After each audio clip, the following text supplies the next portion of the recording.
Hello, આપણો આજનો જે ટોપિક છે એ ધોરણ 8નો ચેપ્ટર નંબર 6 છે પ્રાણીઓમાં પ્રજનન રિપ્રોડક્શન ઇન એનિમલ્સની અંદર આપણે આગળ એક ટોપિક તરફ જઈ રહ્યા છે જેનું ટાઇટલ છે લિંગી પ્રજનન. લિંગી પ્રજનનની અંદર આપણે આજે મનુષ્યના રિપ્રોડક્ટિવ ઓર્ગન વિશે સ્ટડી કરીશું. તો આપણે સૌપ્રથમ બેઝિક રીતે એ સમજીશું કે મનુષ્યનું રિપ્રોડક્ટિવ ઓર્ગન છે એ અંગો કયા નામથી ઓળખવામાં આવે છે, એમનું કાર્ય શું છે અને કેવી રીતે વર્ક કરે છે. તમારા બુકની અંદર બહુ નાનો કન્સેપ્ટ આપેલો છે. અહીં આપણે થોડો વધારે કન્સેપ્ટથી આપણે સમજાવેલું છે રિપ્રોડક્ટિવ ઓર્ગન એટલે શું. તો સ્ટેપ બાય સ્ટેપ બનેલા રહેજો, હું ઇઝી રીતે સમજાવી દઈશ. ઓકે, એક આકૃતિ દ્વારા હું તમને સમજાવી દઈશ. તો આપણો આજનો જે ટોપિક છે રિપ્રોડક્ટિવ ઓર્ગન મનુષ્યની અંદર. અહીં તમારી સામે જે સ્લાઇડ છે, તમારી સામે જે પોસ્ટર છે એની અંદર આપણે થોડી સમજણ કેળવી લઈએ. તો આપણે તમારી સામે જે પોસ્ટર છે એની અંદર આ રિપ્રોડક્ટિવ ઓર્ગન આપેલા છે હ્યુમનના, મેલના. એની અંદર આપણે જોઈએ કે આ શું છે. આપણે તમને અહીં જે પોસ્ટર છે એની અંદર તમને જે દેખાય છે એની અંદર આ છે એ શિશ્ન છે. ઓકે, શિશ્નનો ભાગ છે આ. અને આ જે બે પોર્શન દેખાય છે જે શરીર રચનાની અંદર એ શું છે તો શુક્રપિંડ છે. શું છે? આ શુક્રપિંડ છે. શું છે? શુક્રપિંડ છે, જેની અંદર શુક્રકોષો બને છે. શુક્રકોષો બને છે. શુક્રકોષો બને છે જે બહારની બાજુ એક કોથળીથી બનેલા છે, બહારની બાજુ આવેલા છે. અને આ પોર્શન છે એ શિશ્ન છે. Okay, done. અને આ જે છે એની અંદર શુક્રવાહિની કહેવાય, જેની અંદર શુક્રકોષોનું વહન થાય છે અને શુક્રવાહિની કહે છે. કઈ રટવાની જરૂર છે નહીં. તમારી સામે જે પોસ્ટર છે, સાદું પોસ્ટર છે જે મેલ રિપ્રોડક્ટિવ ઓર્ગનનું છે. ઓકે, માનવીમાં પુરુષનું રિપ્રોડક્ટિવ ઓર્ગન છે એનું આ તમારી સામે પોસ્ટર આપેલું છે, જેના દ્વારા તમારે સમજવાનું છે કે એ કેટલા જોડમાં હોય છે અને કેવી રીતે વર્ક કરે છે. રટવાની કોઈ જરૂર છે નહીં. અંડપિંડ બે હોય છે. સમજીએ, અહીં કન્સેપ્ટ આપેલો છે એની અંદર આપણે સમજીએ કે આ અંડપિંડ છે, આ શિશ્ન છે, આ શુક્રવાહિની છે. Okay, done. હવે આપણે અલગ અલગ સમજીએ. રેક્ટમનો આ બધા ભાગ છે જે અંગ્રેજીમાં આપેલા છે પ્રોસ્ટેટ ગ્લેન્ડ. તો આ બધી ગ્લેન્ડ આવેલી છે જેની અંદર આપણે સ્ટડી કરીશું. આપણે કહીએ છીએ કે પ્રોસ્ટેટનું અમને ઓપરેશન કરાવેલું છે તો એ ગ્લેન્ડ કહેવાય છે. કે આગળ સ્ટડી કરીશું. નેક્સ્ટ સ્લાઇડ તરફ આપણે જઈએ છીએ, આગળ વધીએ છીએ. આપણે પુરુષનું પ્રજનન તંત્રનો પરિચય. તો સૌપ્રથમ આપણે જોઈએ એક પોસ્ટર હતું જે પુરુષના પ્રજનન તંત્ર વિશેનું મેં તમને બતાવેલું છે, જે અહીં આપણે મૂકેલું છે. પુરુષ પ્રજનન તંત્રમાં શું હોય છે સમજીએ. પુરુષ પ્રજનન તંત્ર વિવિધ અંગોનું બનેલું છે જે પ્રજનન પ્રક્રિયામાં મહત્વની ભૂમિકા ભજવે છે. મુખ્ય અંગોમાં શું છે? શુક્રપિંડ છે, શુક્રવાહિની છે અને શિશ્નનો સમાવેશ થાય છે. તે તમારી સામે મેં તમને પોસ્ટર પર બતાવેલું છે. મુખ્ય છે શુક્રપિંડ છે, શિશ્ન છે અને શુક્રવાહિની છે. આગળ વધીએ.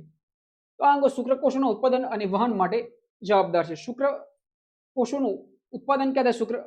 તો અહીં શુક્રપિંડમાં થાય છે અને વહન શુક્રવાહિની દ્વારા થાય છે. પુરુષ પ્રજનન તંત્રનું મુખ્ય કાર્ય શું છે ભાઈ? ખોરાકનું પાચન, રોંગ. શુક્રકોષોનું ઉત્પાદન, રક્ત શુદ્ધિકરણ કે શ્વસન. તો શુક્રકોષોનું ઉત્પાદન કરવું એ પુરુષ પ્રજનન તંત્રનું મુખ્ય કાર્ય છે. નીચેનામાંથી કયું પુરુષ પ્રજનન અંગ છે? કન્સેપ્ટ જો અંડાશય તો સ્ત્રીમાં આવેલો, ગર્ભાશય સ્ત્રીમાં. શુક્રપિંડ કહે તો શુક્રપિંડ આપણે કહી દેલું કે મેલમાં આવેલા હોય છે શુક્રપિંડ, તો અહીં શુક્રપિંડ આવેલા છે. ડન. નેક્સ્ટ જઈએ સ્લાઇડ તરફ. તમે આ જોઈ શકો છો, સમજી શકો છો. આ જુઓ, ફરીથી તમને સ્ટડી કરાવી દઉં. વારે ઘડી એટલા માટે સ્ટડી કરાવું છું તમને યાદ રહી જાય. આ છે શુક્રવાહિની.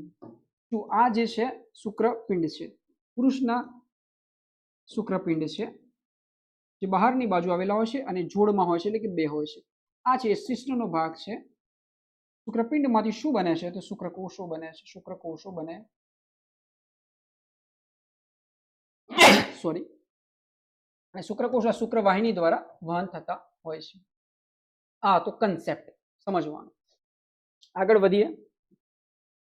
શુક્રવાહિની અને તેનું મહત્વ. આ શુક્રવાહિની તો શું કીધું? તેના વહન માટે, શુક્રકોષોના વહન માટે.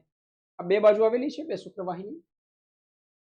સમજીએ. શુક્રવાહિની નળી જેવી રચના જેમાં શુક્રપિંડમાં ઉત્પન્ન થયેલા શુક્રકોષોને આગળ વહન કરે છે. શું કરે છે ભાઈ? ઇઝી વાત છે. શુક્રકોષોને વહન કરે છે. ઓકે, શુક્રપિંડમાં જે ઉત્પન્ન થયેલા શુક્રકોષો છે એને આગળ તરફ વહન કરે છે. તે શુક્રકોષોને મૂત્રાશયમાંથી આવતી નળી સાથે જોડે છે. આ માર્ગ દ્વારા શુક્રકોષો શરીરની બહાર નીકળવા માટે તૈયાર થાય છે. તો કન્સેપ્ટ એવો છે કે શુક્રકોષો બી આ જે માર્ગ છે, ઓકે, શિશ્નનો માર્ગ છે, એમાંથી પસાર થતા હોય છે. શુક્રકોષો બહાર બી આવે છે તો મૂત્રાશયમાં થઈને બહાર આવે છે. એનો પોર્શન હોય છે એક જ હોય છે, મૂત્રાશય માં થઈને બહાર આવે છે, શિશ્ન થ્રુ બહાર આવતા હોય છે શુક્રકોષો. આ હતો કન્સેપ્ટ. નેક્સ્ટ જઈએ આપણે. શુક્રવાહિનીનું મુખ્ય કાર્ય શું? શુક્રવાહિની કીધું તો શુક્રકોષોનું વહન. શુક્રકોષો ક્યાંથી ઉત્પન્ન થઈને વહન પામે છે? તો યાદ રાખવાનું, શુક્રપિંડમાંથી ઉત્પન્ન થાય છે અને વહન પામે છે. નેક્સ્ટ આગળ જઈએ. સહાયક ગ્રંથિઓ આવેલી છે. પુરુષ પ્રજનન તંત્રમાં પ્રોસ્ટેટ, સેમિનલ વેસિકલ્સ જેવી સહાયક ગ્રંથિઓ આવેલી છે. આ ગ્રંથિઓ પ્રવાહી ઉત્પન્ન કરે છે, જે શુક્રકોષોને પોષણ આપે છે અને તેમના વહનમાં મદદ કરે છે. આ પ્રવાહી શુક્રકોષો સાથે મળીને વીર્ય બનાવે છે. તો એને અંગ્રેજીમાં સીમેન કહે છે. શું કહે છે? વીર્યને સીમેન કહે છે. પુરુષના વીર્યને સીમેન કહે છે. ઓકે, આટલી વાત આપણે સમજ્યા. Okay, done. આગળ વધીએ છીએ. આ એનો કન્સેપ્ટ છે, આ પોસ્ટર છે. સહાયક ગ્રંથિઓ દ્વારા ઉત્પન્ન થતા પ્રવાહીનું કાર્ય શું છે? તો શુક્રકોષોને પોષણ એનું કાર્ય છે. વીર્ય શેનું બનેલું છે? તો યાદ રાખવાનું કે શુક્રકોષોને પોષણ આપે, તેમના વહનમાં મદદ કરે. આ પ્રવાહી શુક્રકોષો સાથે મળીને વીર્ય બને છે. શુક્રકોષો અને ગ્રંથિઓનો સ્ત્રાવ સાથે મળીને શું બનાવે છે? વીર્ય બનાવે છે, સિમેન બનાવે છે. તો આપણે યાદ રાખવાનું છે. Okay, done. હવે આપણે આગળ વધીએ છીએ. શિશ્ન અને બાહ્ય રચના. શિશ્ન એ પુરુષ પ્રજનન તંત્રનું બાહ્ય અંગ છે, જે વીર્યને શરીરની બહાર પહોંચાડવામાં મદદ કરે છે. તે મૂત્ર અને વીર્ય બંનેના નિકાલ માટે સામાન્ય માર્ગ છે. તેની રચના પ્રજનન પ્રક્રિયામાં સહાયક બને છે. શિશ્ન કયા બે પદાર્થોના નિકાલ માટેનો પ્રયોગ? એક તો શું નીકળે છે? અહીંથી આપણે પેશાબ માટે આપણે મૂત્ર નીકળે છે અને બીજું શું નીકળે છે? વીર્ય નીકળે છે. તો વીર્ય અને મૂત્ર બંને ઓપ્શન આવે તો આ લખી શકીએ છીએ. પુરુષ પ્રજનન તંત્રનું બાહ્ય અંગ કયું છે? તો આપણે યાદ રાખવાનું, પુરુષ પ્રજનન તંત્રનું બાહ્ય અંગ કયું છે? શુક્રપિંડ, શિશ્ન, મૂત્રપિંડ કે પ્રોસ્ટેટ? પુરુષ પ્રજનન તંત્રનું બાહ્ય અંગ કયું છે? અંગ કયું છે? તો શું યાદ રાખવાનું? શિશ્ન અંગ છે. Okay, done. તો આ તો કન્સેપ્ટ. હવે આપણે સમજીએ શુક્રકોષો વિશે. તો આપણે જે શુક્રપિંડમાંથી શુક્રકોષ બને છે એનો કન્સેપ્ટ તમારી ચોપડીમાં આપેલો છે, જેને આપણે સમજીએ. આવો એક શુક્રકોષ હોય છે, આપણે એમને જોઈ શકતા નથી, પણ આ માઇક્રોસ્કોપ નીચે આ એક બનાવેલું પોસ્ટર છે, એને આપણે સમજવાની કોશિશ કરીએ. તો શું હોય છે? શુક્રકોષો છે ને આ રીતે જતા હોય છે. તો આ એક પૂંછડી હોય છે, જેના દ્વારા એમને શું મળે છે? વેગ મળે છે. અને એ શું જાય છે? આગળ વધતા હોય છે. ઓકે, નલિકા દ્વારા.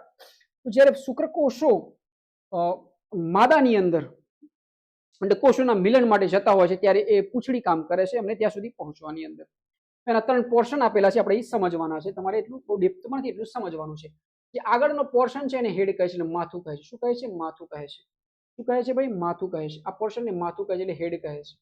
જે મિડલ પોર્શન છે, મિડલ પોર્શન અહીં બતાવેલો છે, બહુ સરસ રીતે બતાવેલો છે. મિડલ પોર્શન અને મિડલ પીસ કહે છે. Okay, okay, done. જેની અંદર માઇટોકોન્ડ્રિયલ સ્પાઇરલ સ્ટેપ હોય છે. માઇટોકોન્ડ્રિયલ સ્પાઇરલ સ્ટેપ. પછી શું છે? ટેલ, એટલે પૂંછડી છે. આ જે પાછળનો પોર્શન છે એને ટેલ કહે છે.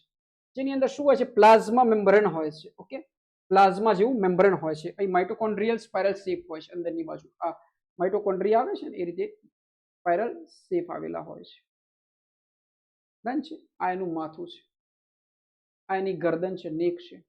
એટલું યાદ રાખવાનું. હેડ છે, મિડલ પીસ છે અને ટેલ છે. ટેલની અંદર પ્લાઝ્મા મેમ્બ્રેન આવેલા હોય છે, જેના દ્વારા શુક્રકોષો આગળ વધતા હોય છે. તો આપણો આજનો જે ટોપિક હતો એ રિપ્રોડક્શન પર આધારિત હતો.